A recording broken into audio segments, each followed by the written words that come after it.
la première question, ou la première mise au point que je vais tout de suite faire avec toi, c'est Serge Ayoub, c'est aussi Batskin. Alors, est-ce que tu es Ça ne toujours rajeunit pas. ouais, ça ne rajeunit pas. Alors, ce qu'on va tout de suite dire aussi, c'est qu'on s'est connus dans nos vies antérieures, à l'époque où moi je traînais un petit peu avec les skins de Pasteur.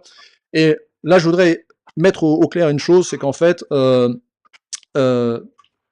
Serge, est-ce que tu peux te définir un petit peu politiquement? Tu es quoi? Un fasciste, un homme d'extrême droite, un raciste, un nazi, un néo-nazi? Bon, ben on va prendre les uns après les autres. Je vais te décevoir, mais je ne me catégorise pas là-dedans. La première des choses, non, je suis pas nazi.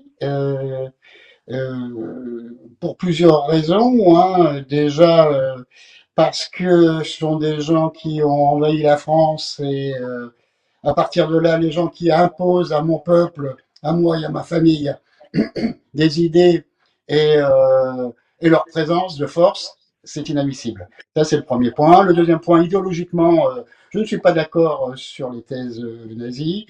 Mein Kampf ne m'inspire pas outre mesure. Je ne pense pas que la réponse soit au problème européen soit le pan-germanisme. Je ne pense pas que la race soit la réponse au problème. Je t'explique tout de suite pourquoi. Parce que si la race était la solution, le problème viendrait de la race.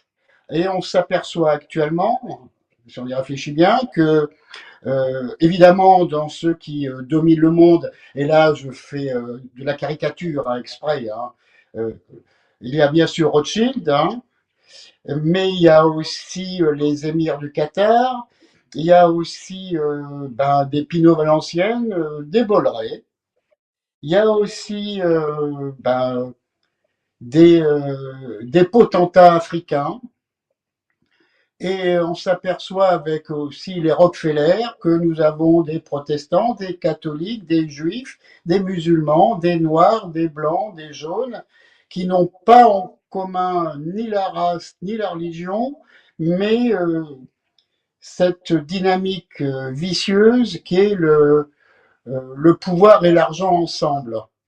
Voilà, c'est ça le point commun. Et ce qu'il faut combattre, d'après moi, c'est les gens qui ont le pouvoir politique et le pouvoir financier concomitamment, qui, eux, imposent au monde leurs idéaux.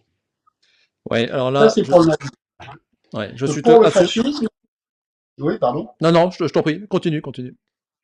Je ne suis pas fasciste parce que on va définir le fascisme, alors par deux, toujours d'une façon rapide, hein, lapidaire, hein, au sabre, par deux citations. Tout par l'État, tout pour l'État, rien en dehors de l'État. Je ne suis pas pour un État omnipotent, donc je ne suis pas fasciste pour cela. Euh, aussi, on le définit par une autre phrase connue, c'est ça serait la violence de l'État au service des dominants.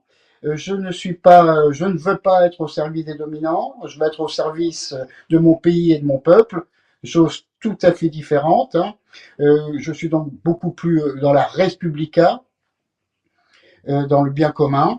Ensuite, personnellement, si tu as lu mon essai, je suis pour le développement des syndicats.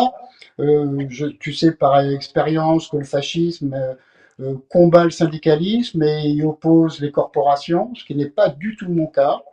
Ensuite, je suis pour une démocratie la plus directe possible, ce qui n'est pas toujours le cas du fascisme. Hein. Et je suis un républicain convaincu. Ça, le fascisme peut être républicain parce que la République en soi ne veut rien dire. Est-ce que je serai d'extrême droite? Non plus, parce que je ne suis pas de droite, donc je ne peux pas être à l'extrême de quelque chose que je ne suis pas. Voilà. Alors comment me définir? Ben déjà euh, par un patriote convaincu, qui, comme beaucoup, se pose de questions et essaye de trouver des solutions, parce que c'est bien de critiquer, hein, la critique est aisée, l'art est difficile, et j'essaie de trouver des solutions, des réponses, des pistes de recherche, voilà, Au, simplement. au moins, c'est clair. Euh, alors, pendant qu'on y est, Serge, si tu me le permets, euh, Serge Ayoub, c'est pas trop français. Alors, tu te définis comme un patriote français.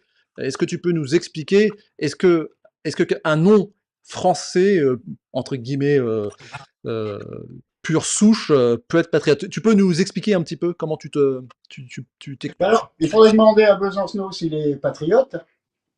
On verra peut-être sa réponse. Je n'en suis pas convaincu. Il faudrait demander à Mélenchon s'il est vraiment patriote. Je ne suis pas convaincu. Par contre, pourquoi le suis-je? Pourquoi suis-je français? C'est parce que, alors on va rentrer dans mon histoire personnelle. D'ailleurs, un homme, c'est toujours une histoire, hein. Une histoire qui se raconte et une histoire qui se vit. Euh, Ma famille a toujours combattu pour la France.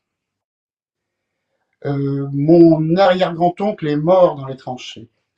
Mon arrière-grand-père a fait 14 et a fini prisonnier. Mon grand-père, l'homme de la famille, hein, parce qu'on a tous un exemple, c'est mon grand-père, le père de ma mère, forcément, euh, a fait 14 et 40, a refusé de prêter serment à Pétain et a réenquillé dans les fin des années 50, début 60, avec De Gaulle. Il a toujours combattu pour la France. Nous avons versé notre sang. Moi-même, à mon petit niveau, euh, j'ai été d'accord pour risquer mon intégrité physique, donner mon sang, malheureusement dans la rue, avec moins de panache et moins d'honneur, mais j'ai essayé. Et ma mère elle-même a été un haut fonctionnaire, professeur de droit, magistrat, elle a fait des essais de réflexion en sciences administratives. Donc nous avons la notion du service de l'État, une notion très française, et en ça, nous sommes français, complètement. Même si, je le sais, mon nom n'a pas une consonance berrichonne.